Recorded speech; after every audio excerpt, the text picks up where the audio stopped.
Hello everybody and welcome to the first in what's hopefully a long storied series of videos reviewing the units of the Battletome Cities of Sigmar for the game Age of Sigmar. Today we're going to be reviewing Phoenix Guard, one of my personal favourite units in the book and probably one of the strongest melee options available. So we'll begin with a quick unit overview just to catch us up to where we need to be so that we can look at the unit in more detail. So cost wise, 160 for 10, double that to 320 for 20, and then you get a max unit discount to bring them to 420 for 30, which I think presents real good value for this unit.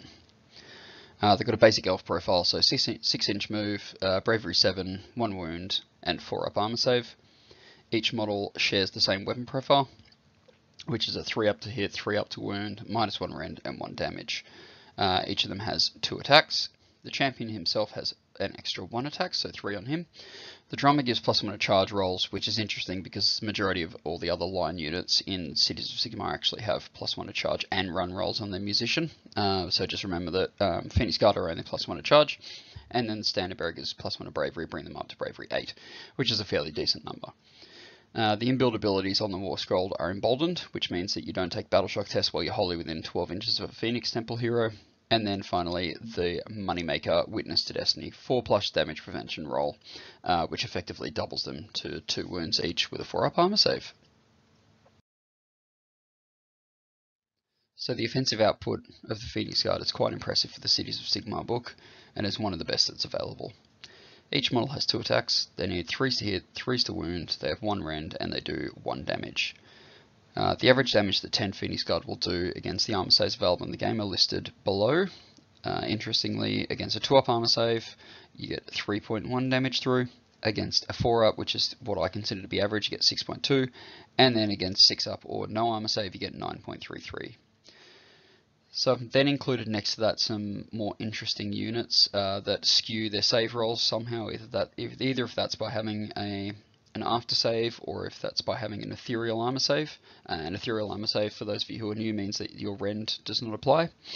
So the first one is the Hagnar Witch Elves. So when they've got their specific prayer off, they have a 4-up armor save, and they have a 5-up rerollable after save. So you will get 2.71 wounds through with 10 Phoenix Guard against this unit. Mortek Guard in the Mortis Praetorians Legion have a 3-up rerollable armor save when they spend 1 RDP, and they have a 6-up after save. Against those guys, you will be getting through 1.29 wounds on average with 10 Phoenix Guard, which kind of tells you something about the resilience of that unit. The Chain Rasp Horde have an ethereal armor save of 5+, and then they have a 6-up after save when they're within 12 inches of a death hero. So you will be getting 6.54 wounds through on average against them with 10 Phoenix Guard. Savage Oryx, they just have an after save with a 6-up basic save, so you'll get 7.84 against them. And then finally, one of the most broken units at the moment in the game, Ishlaying Guard, that are near a Leviathan and in cover, whether that be because they're inside one of their boats or it's the first turn of the game. Against them, you'll get through 1.56 wounds. So my calculated offensive metric for Phoenix Guard is essentially how much damage they do to a 4-up armor save. And for these guys, you're getting a 25.72 points per wound dealt, which these will all be listed and collated later, so you'll be able to compare units against each other based on this metric.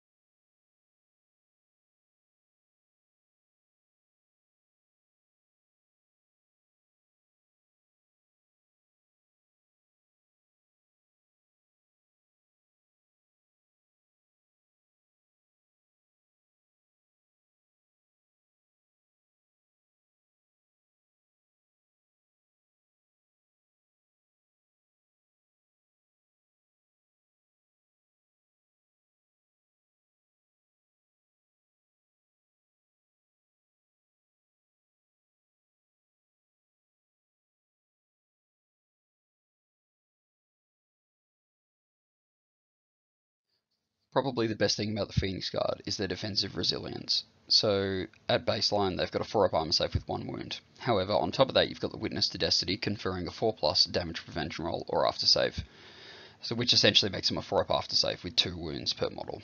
So to kill a Phoenix Guard, you need to do the following damage. So if you've got a Rend 0 weapon, you need to do 4 wounds. If you've got a Rend 1 damage, you need to do 3 wounds. Rend 2, you need to do 2.4, and then Rend 3 or more, you need to do 2 wounds. And similar with Mortal Wounds, you need to do 2 of those to put 1 wound onto a Phoenix Guard model. So the defensive metric for Phoenix Guard is 14 to 16 points per wound, depending on how many you take. 16 is for the unit of 10 or 20, and then 14 is the unit of 30. But the real value of this is basically half due to the DPR. So you're basically paying 7 points per wound in a max unit of Phoenix Guard, which is super efficient and really difficult for opponents to shift off the board. So there are a number of buffs that are available to layer onto the Phoenix Guard to make them even better. I've listed them into offensive and defensive on the right hand side here. So I'll begin with the offensive. So an Anointed, which is an easy one. They've got Captain of the Phoenix Guard command ability, which allows you to reroll wound rolls. So basically you'll be on a 3+ to hit, 3+ to wound, rerolling. The Gur Battle Mage has the Wild Form spell, which gives them +2 to run and charge rolls. So the run roll probably not that overly relevant, but you know, +2 to charge combined with the +1 from the Musician gives you +3 to charge rolls. So if you're teleporting them with the Soul Screen Bridge or Louch on the Soul Bearer, whatever his name is, you will basically be needing a 6 to charge, which is pretty damn good. And then finally, the model that should be present in every single army, the Celestial Hurricanum. The Portents of Battle ability provides +1 to hit rolls. So if you combine this with an Anointed, you'll be on 2s to hit. If you decide to spend a command point, you can reroll 1s to hit as well. And then you'll be on 3s to wound, rerolling all, which makes them quite oppressive in melee. Defensively wise, one of my favourites is to put Fast Protection from the Hish Battle Mage on them, which is just a -2 to hit roll for all attacks targeting them. If you have a Frostheart Phoenix behind them, then your opponent will be -1 to wound rolls from the Blizzard Aura ability. In the Shaman realm, if you play with realms, which a lot of people don't internationally, but in Australia we particularly like to play with them, you get the Metamorphic Warding spell, which confers +1 to save rolls, which make them a 3-up armor save and then a 4-up after save. And then finally, Hish Realm or Mystic Shield, you can get reroll save rolls of 1. So one of the main reasons why people take Cities of Sigmar is because there are so many options with the various cities to run units in, and I think the Phoenix Guard probably exemplify this better than most. So as you can see from the Hammer Hall one just to begin with, there are a lot of benefits that Phoenix Guard get from being in Hammer Hall. So the Pride of Hammer Hall is the battle trait, which is don't take battle shock test while you're wholly within your half of the board, which is quite good. I mean, most times you're going to be having an Anointed as your general anyway, but it means that he can be off doing other stuff and not just babysitting the Phoenix Guard during the game. The Righteous Purpose command ability is probably the best bit, which is fight twice, or fight again at the end of the combat phase, sorry. Which is amazing on Phoenix Guard because they're quite good and you can buff them quite aggressively, and if they're fighting twice, that's amazing.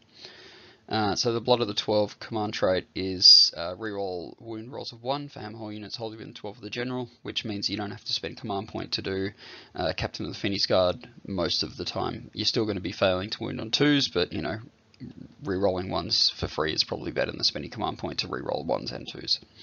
And then you've also got Aggressive General, which is +1 to hit for units wholly within 12 of the general after that general's made a charge. Not something I'll be running very often, but something you could consider. The Twinstone Artifact, which is something that I've run previously, it's +1 to hit for units wholly within 12 of the bearer, so your Phoenix Guard will be hitting on 2s in combat, which is great. And then finally the Wings of Fire spell, +1 to run and charge rolls, and the unlimited range on this spell makes it amazing. Means you can tag something that is 84 inches away over the opposite corner of the table, and it can still get +1 to run and charge. Cinderclad is also fairly decent. Subtract 1 from hit rolls for attacks that target friendly units wholly within 9 of the caster. So if you do have someone like a mage babysitting the Phoenix Guard, then this can be considered to be a good spell to run. So in the Living City, you have Hunters of the Hidden Paths battle trait, which has come on from within 6 inches of a table edge. Quite good delivery mechanism for Phoenix Guard, meaning you can get them exactly where you want to. And then the next buff is in the Spell Lore. So you can have Iron Oak Skin, which is subtract 1 from wound rolls for attacks that target them, which is quite amazing. Greywater Fastness, as I've listed, there aren't any real synergies that Greywater Fastness has, and it's probably one of the cities that I wouldn't be really considering running the Phoenix Guard in.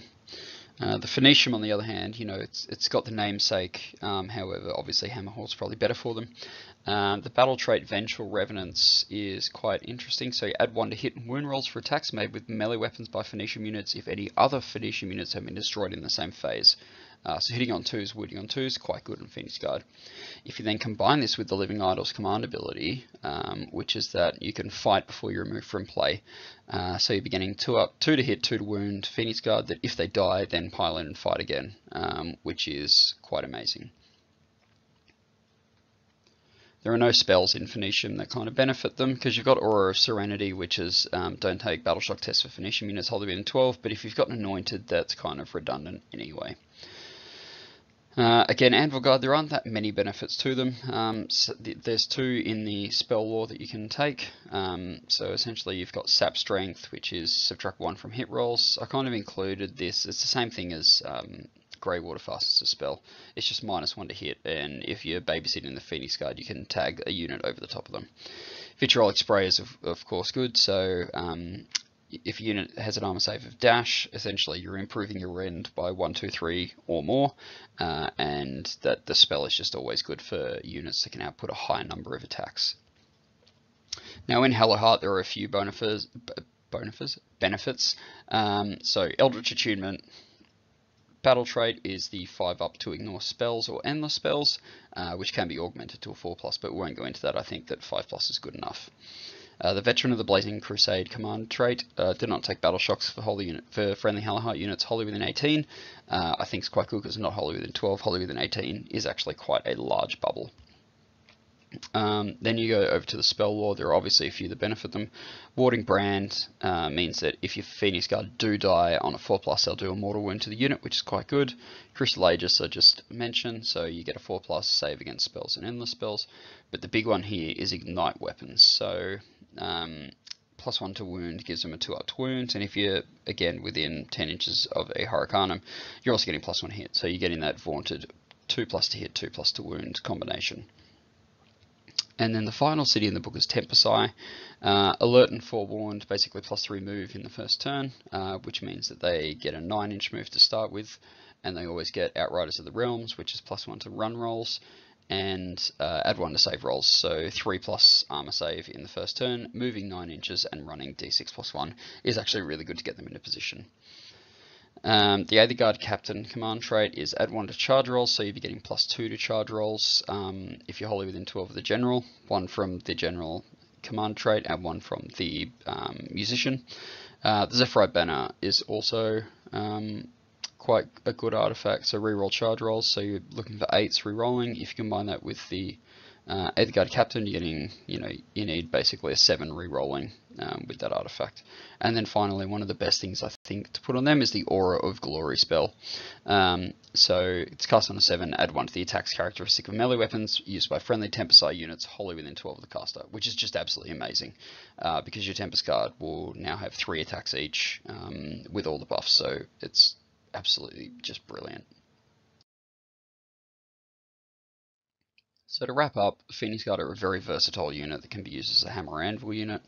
It's probably best to leave screening to other cheaper units such as Free Guild Guard, because you can get 20 for the same cost as getting 10 Phoenix Guard, and you can cover a larger area and block off more board space. They're one of the best units to stack buffs on in the book, so my favourite is to get them up to 3 attacks at 2+ rerolling once to hit, 3+ rerolling all wounds, -1 rend, 1 damage. This is of course achieved in Tempest, and I think that it's one of the best places for them. A unit of 30 buff to the max will do an average of 51.85 damage to a unit with a 4+ armor save. Say that make a Gargant that's coming down, trying to take your objective off you. If you put these guys in with those benefits, you'll be quite easily removing that model from the table. You can bring them back every turn with Emerald Life Swarm, which is one of my favourite things to do, basically because every wound that you bring back, because of the 4+ DPR, you're pretty much bringing back 2 wounds with every pip that you roll on that dice for the Emerald Life Swarm in cities. And look, I think that this may be a broad sweeping generalisation, but I think they're one of the best melee units in the Battletome, second to none, and I would suggest that if you are struggling to win games with your Cities of Sigmar, plug in a unit of Phoenix Guard, and you should instantly start to see better results.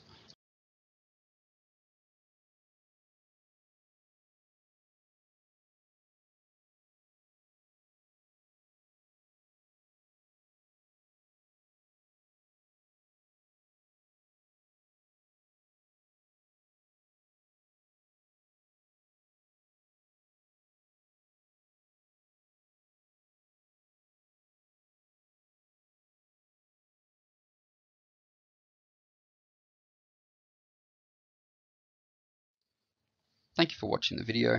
If you liked what you saw today, please like the video and consider subscribing to the channel. These kind of actions just increase the likelihood that we'll be seen on the algorithm for similar videos, and will basically increase the viewership for the channel, which would be a great help. If you could leave feedback in the comments below as well, videos that you'd like to see, if you think that I missed anything, if you think that I'm wrong about anything, anything of that nature, basically just leave it in the comments. I'll do my best to reply, and I will take all feedback that's posted in the comments on board and use it to improve future videos. Speaking of future videos, we're going to be doing, well, I'm going to be doing weekly, one video a week at the moment, probably in similar style, just looking at all the different units, not all of them, like, you know, we won't look at all the Phoenix Temple at once, we'll probably jump over to something else like Dark Shards next, or Handgunners, or, you know, something from a different mini allegiance. But then, you know, if the demand increases for the videos and people liking what they see, then I will start to produce more videos a week, because it does take up a bit of time to do this. So, you know, twice a week or 3 times a week might not be out of the realms of possibility if there's enough demand for it. And once we get to that kind of stage, there may be a Patreon set up so that you guys can, you know, kind of donate some money. It'll all be used towards improving the channel, so I don't know if you can hear, but I'm using my headphone mic and I'm using PowerPoint to do the presentation. I'd like to get a proper mic, and I would like to use some proper video and audio editing software just to improve the quality of the videos. But once that happens, then I will come back and I'll let you know. But thank you anyway for now, and I hope to speak to you in the comments.